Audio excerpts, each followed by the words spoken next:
श्री नारायण मानव सेवा समिति काम कर रही है समाज में बदलाव का, काम कर रही है परिवर्तन का, जरूरतमंदों की सहायता का। कोरोना काल हो या फिर हर जरूरतमंद तक मदद पहुंचाना, राजस्थान में नारायण मानव सेवा समिति ने एक मिसाल पेश की है। कोरोना के दौर में घर घर राशन पहुंचाया तो कोरोना के बीच टीकाकरण का आयोजन किया। श्री नारायण मानव सेवा समिति समय समय पर समाज हित में कार्य कर रही है। श्री नारायण मानव सेवा समिति के राजस्थान प्रदेश अध्यक्ष चंद्रमोहन चहेता, जिन्होंने छोटी सी उम्र में कुछ बड़ा करने का इरादा रखा और निकल पड़े जरूरतमंदों का सहारा बनने।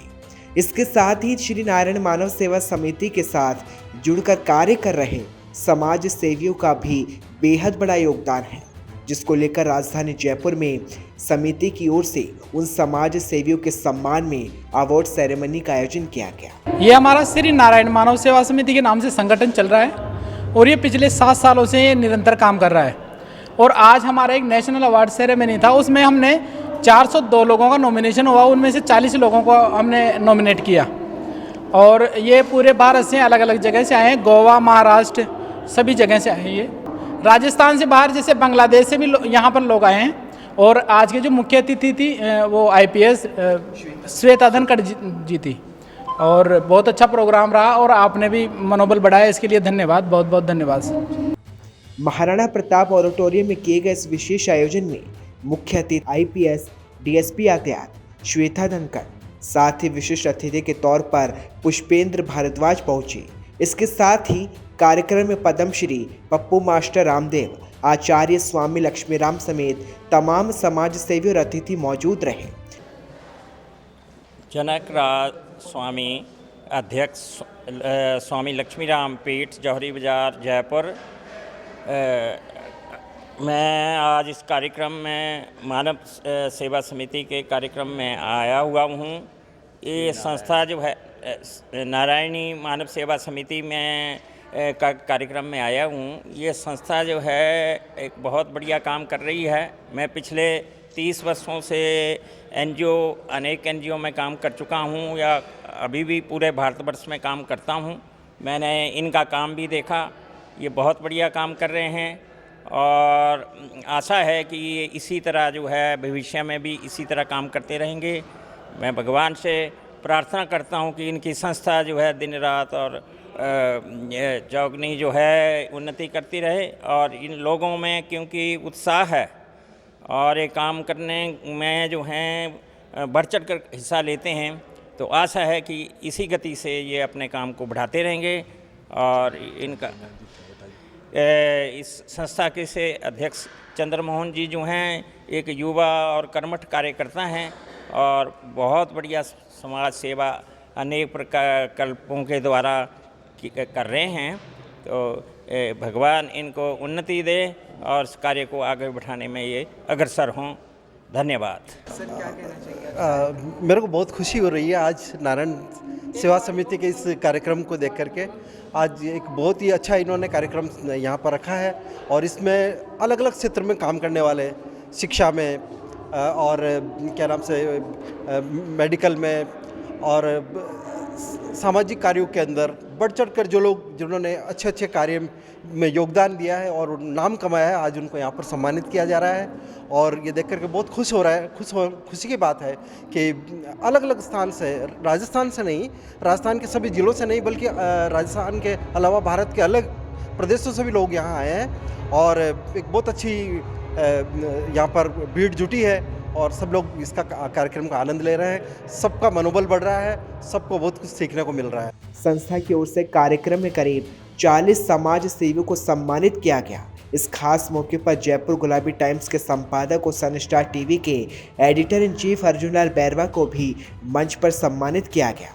इस खास मौके पर सनस्टार टीवी ने कांग्रेस नेता पुरुषोत्तम भारद्वाज से खास बातचीत की। नारायण सेवा समिति के सारे पदाधिकारियों को, समिति के अध्यक्ष भाई चंद्रमोहन बैरवा जी को बहुत बहुत धन्यवाद दूंगा कि सामाजिक क्षेत्र में हर एक वो काम जो एक मानवता को दर्शाते हैं, समाज सेवा को दर्शाते हैं, जन सेवा को दर्शाते हैं, वो काम कर रहे हैं। जनहित के लिए चाहे वो गरीब हमारी बहनों को सिलाई मशीनें बांटने का काम हो, चाहे कोरोना काल के अंदर राशन के किट बांटने का काम हो, या जनहित के अंदर जो एक गरीब तबके के लोगों को राहत पहुंचाए, वो हर काम ये जो नारायण मानव सेवा समिति है वो करने का प्रयास करती है। ऐसा लोहा पुरुष की जयंती है, क्या कुछ कहना चाहिए?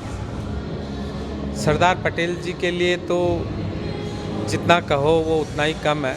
लोह पुरुष सरदार पटेल हमारे आज़ादी के सिरमौर थे, महात्मा गांधी जी के साथ मिलकर के जिन्होंने इस देश को आज़ाद कराने में अहम भूमिका निभाई, देश के पहले गृह मंत्री बने। मैं उनकी जयंती पर आज उनको सत नमन करता हूँ, मेरी तरफ से श्रद्धांजलि देता हूँ। और आप अभी माननीय अशोक गहलोत जी की सरकार के लिए कह रहे थे, तो सरकार ने भी कोरोना काल के अंदर जो मानव धर्म निभाया वो एक अभूतपूर्व कार्य थे। जब लोग देश दुनिया में मर रहे थे, कैजुअल्टियाँ हो रही थी, और अशोक गहलोत जी ने पूरी टीम के साथ, पूरे प्रशासन के साथ में इस राजस्थान में कोरोना से जो लोगों को राहत दिलाने का प्रयास किया, चाहे ऑक्सीजन दिलवाने का, चाहे बेड दिलवाने का, चाहे वेंटिलेटर, चाहे राशन उपलब्ध करवाने का, हर वो काम किया जो आम जनता को राहत मिली। और कोरोना से इस पूरे हिंदुस्तान में कोरोना का जो मॉडल था यहाँ लोगों को बचाने का, वो पूरे हिंदुस्तान में फेमस हुआ और सबसे कम कैजुअल्टियाँ इस राजस्थान में हुई। सर, आने वाले टाइम में दीपावली आने वाली है, किस तरह से जनता को आप संदेश देना चाहेंगे दीपावली को लेकर? दीपावली की मैं मेरे इस प्रदेश के सभी सम्मानित नागरिकों को ढेर सारी शुभकामनाएं देता हूं, और चाहता हूं कि जो केंद्र के हमारे मोदी जी, प्रदेश के हमारे माननीय अशोक गहलोत जी, इनकी मनसा अनुरूप हम लोग इस बार पटाखों का जो त्यौहार है वो एक शालीनता के साथ में मनाएं। जो ग्रीन दिवाली का जो संदेश है कि हम लोग पटाखे, आतिशबाजी जो भी करें वो ग्रीन पटाखों के साथ करें, ताकि कम से कम प्रदूषण हो और हमारा पर्यावरण बच सके। मेरा आखिरी सवाल, 2 सीटों पर उपचुनाव के लिए मतदान बीते दिन हुआ है, क्या लगता है किस तरह का परिणाम रहने वाला है? राजस्थान में दोनों चुनाव कांग्रेस जीत रही है, और बीजेपी वल्लभनगर में चौथे स्थान पे है। अब आप समझ सकते हैं कि जनता का बीजेपी से मोह भंग हो रहा है।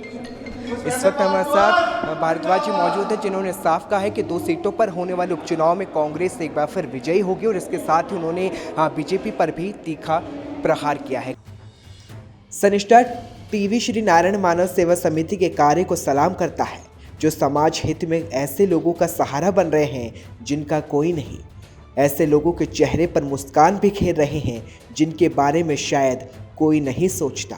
साथ ही सनस्टार टीवी समिति के राजस्थान प्रदेश अध्यक्ष चंद्रमोहन चहेता का भी आभार व्यक्त करते हैं, जिन्होंने मानव कल्याण को सबसे ऊपर रखा और अपने जैसे युवाओं के लिए एक प्रेरणा बन गए।